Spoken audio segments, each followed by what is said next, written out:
Mais quand tu, quand tu parles, quand tu dis, n'est-ce pas, nous essayons de le comprendre avec notre mental. Mais quand tu communies en silence, sur quelle partie de l'être est-ce qu'on doit se concentrer?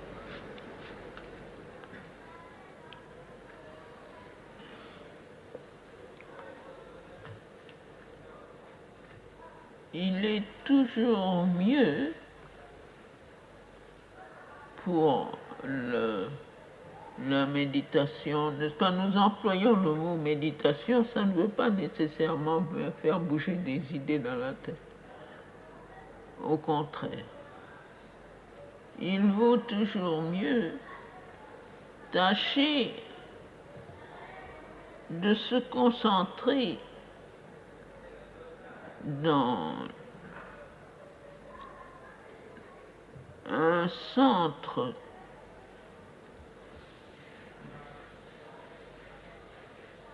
le centre de l'aspiration, si on peut dire, le lieu où brûle la flamme d'aspiration, ramener toutes les énergies, n'est-ce pas, là au centre du plexus solaire, et si possible, obtenir un silence attentif, comme si l'on voulait écouter quelque chose d'extrêmement subtil,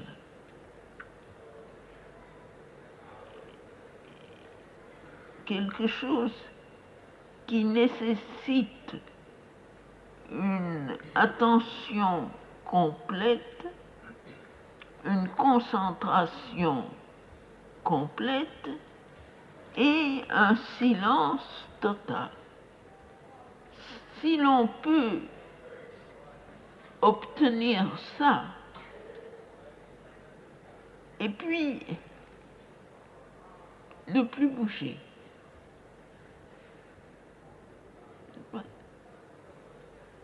ne plus penser, ne plus bouger,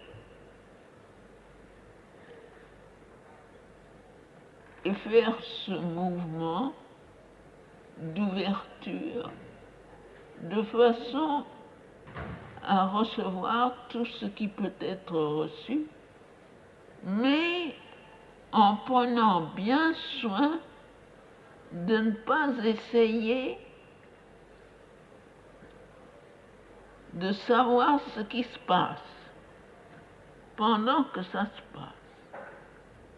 Parce que si l'on veut comprendre ou même observer activement, ça maintient une sorte d'activité cérébrale qui est défavorable à la plénitude de la réceptivité. Se taire aussi totalement que possible dans une concentration attentive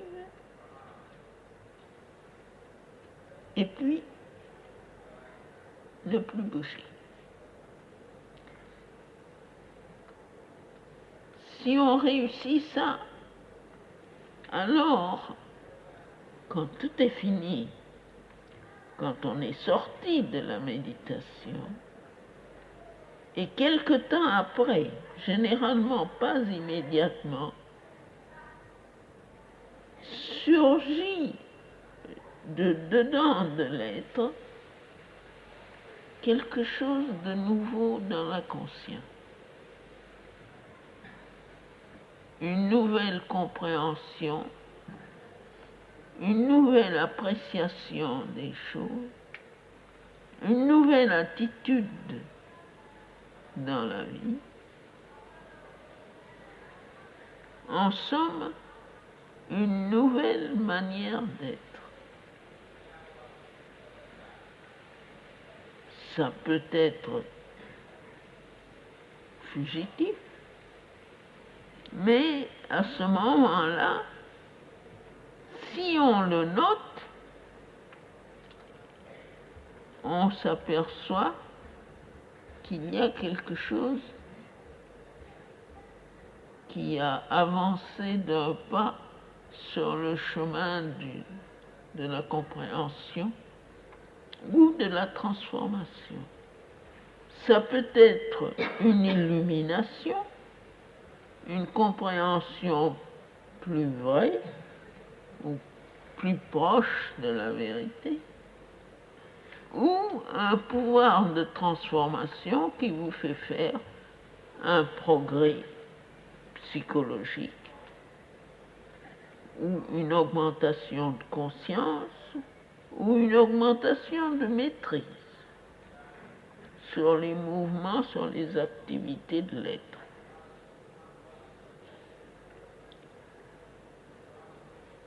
Et ces résultats-là ne sont jamais immédiats. Parce que si on essaye de les avoir immédiatement, on se maintient dans un état d'activité tout à fait contraire à la vraie réceptivité. Il faut être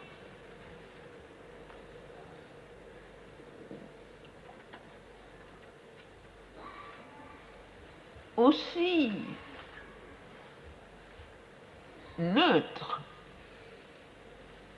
aussi immobile, aussi passif que l'on peut être,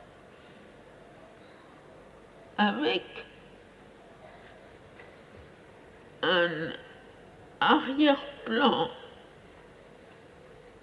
d'aspiration silencieuse, pas formulée avec des mots ni des idées, ni même des sentiments. Quelque chose qui fait comme ça, dans une vibration ardente, mais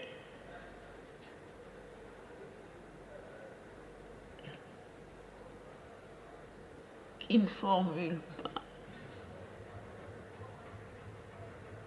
Et surtout, qui n'essaye pas de comprendre.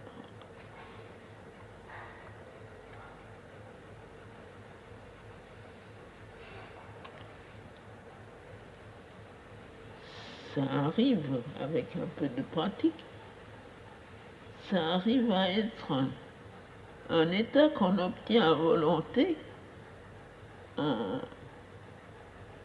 quelques secondes. C'est-à-dire qu'on ne perd pas aucun temps de la méditation.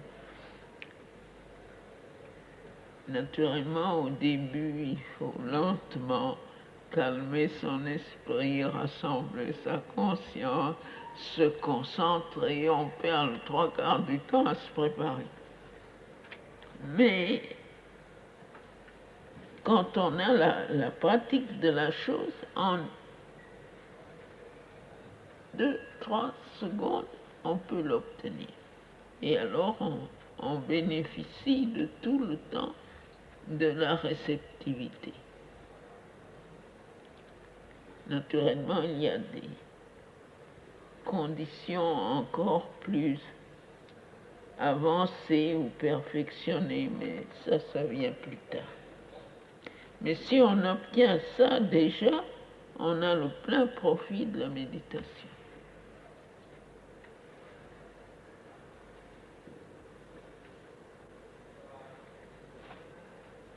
On va essayer.